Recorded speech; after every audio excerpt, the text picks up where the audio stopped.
ಸ್ನೇಹಿತರೆ ನಮಸ್ತೆ. ನಾಡು ನುಡಿ ಯೂಟ್ಯೂಬ್ ಚಾನಲ್ಗೆ ನಿಮಗೆಲ್ಲ ಸ್ವಾಗತ. ಸ್ನೇಹಿತರೆ, ಬ್ಯಾಂಕ್ ಸಾಲಕ್ಕೆ ಸಂಬಂಧಪಟ್ಟಂತೆ ಭಾರತೀಯ ರಿಸರ್ವ್ ಬ್ಯಾಂಕ್ ಈಗ ದೇಶಾದ್ಯಂತ ಹೊಸ ನಿಯಮವನ್ನು ಜಾರಿಗೆ ತಂದಿದೆ.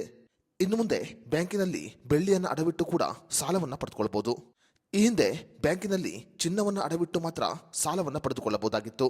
ಆದರೆ ಇನ್ನು ಮುಂದೆ ಬೆಳ್ಳಿಯನ್ನು ಅಡವಿಟ್ಟು ಕೂಡ ಸಾಲವನ್ನು ಪಡೆದುಕೊಳ್ಳಬಹುದು.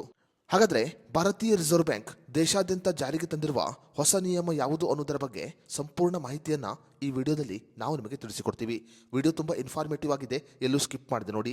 ಸ್ನೇಹಿತರೆ, ಭಾರತೀಯ ರಿಸರ್ವ್ ಬ್ಯಾಂಕ್ ಈಗ ಬಂಗಾರದ ಆಭರಣಗಳನ್ನು ಅಡವಿಟ್ಟು ಸಾಲ ನೀಡುವ ವ್ಯವಸ್ಥೆಯನ್ನು ಬೆಳ್ಳಿ ಆಭರಣಕ್ಕೂ ಕೂಡ ವಿಸ್ತರಣೆ ಮಾಡುವುದರ ಮೂಲಕ ದೇಶಾದ್ಯಂತ ಹೊಸ ನಿಯಮವನ್ನು ಜಾರಿಗೆ ತಂದಿದೆ. ಇನ್ನು ಈ ಹೊಸ ನಿಯಮ ಏಪ್ರಿಲ್ 1, 2026ರಿಂದ ದೇಶಾದ್ಯಂತ ಜಾರಿಗೆ ಬರಲಿದೆ.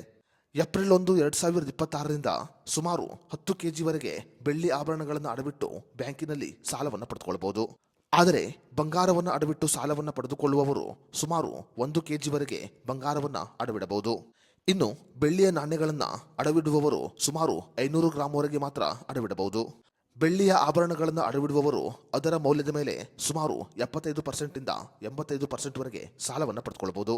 ಉದಾಹರಣೆಗೆ 1 ಲಕ್ಷ ರೂಪಾಯಿ ಮೌಲ್ಯದ ಬೆಳ್ಳಿ ಆಭರಣಗಳನ್ನು ಅಡವಿಟ್ಟರೆ ಸುಮಾರು 85,000 ರೂಪಾಯಿವರೆಗೆ ಸಾಲವನ್ನು ಪಡೆದುಕೊಳ್ಳಬಹುದು.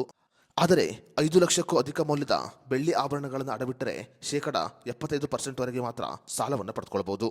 ಸಾಲಗಳ ಮರುಪಾವತಿಯ ಅವಧಿ 12 ತಿಂಗಳು ಆಗಿದ್ದು 12 ತಿಂಗಳ ಒಳಗಾಗಿ ಈ ಸಾಲವನ್ನು ಮರುಪಾವತಿ ಮಾಡಬೇಕು. ಸಾಲವನ್ನು ಮರುಪಾವತಿ ಮಾಡದೇ ಇದ್ದರೆ ಬ್ಯಾಂಕುಗಳು ನಿಮಗೆ 1 ತಿಂಗಳ ಕಾಲಾವಕಾಶವನ್ನು ಕೊಡುತ್ತೆ.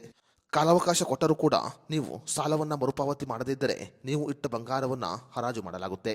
ಈ ನಿಯಮ ದೇಶಾದ್ಯಂತ ಈಗ ಜಾರಿಗೆ ಬರುವುದರ ಮೂಲಕ ಭಾರತೀಯ ರಿಸರ್ವ್ ಬ್ಯಾಂಕ್ ಸುತ್ತೋಲೆಯನ್ನು ಬಿಡುಗಡೆ ಮಾಡಿದೆ. ಇನ್ನು ಮುಂದೆ ಬಂಗಾರದ ಹಾಗೆ ಬೆಳ್ಳಿ ಆಭರಣಗಳನ್ನು ಅಡವಿಟ್ಟು ಕೂಡ ಬ್ಯಾಂಕಿನಲ್ಲಿ ಸಾಲವನ್ನು ಪಡೆದುಕೊಳ್ಳಬಹುದು.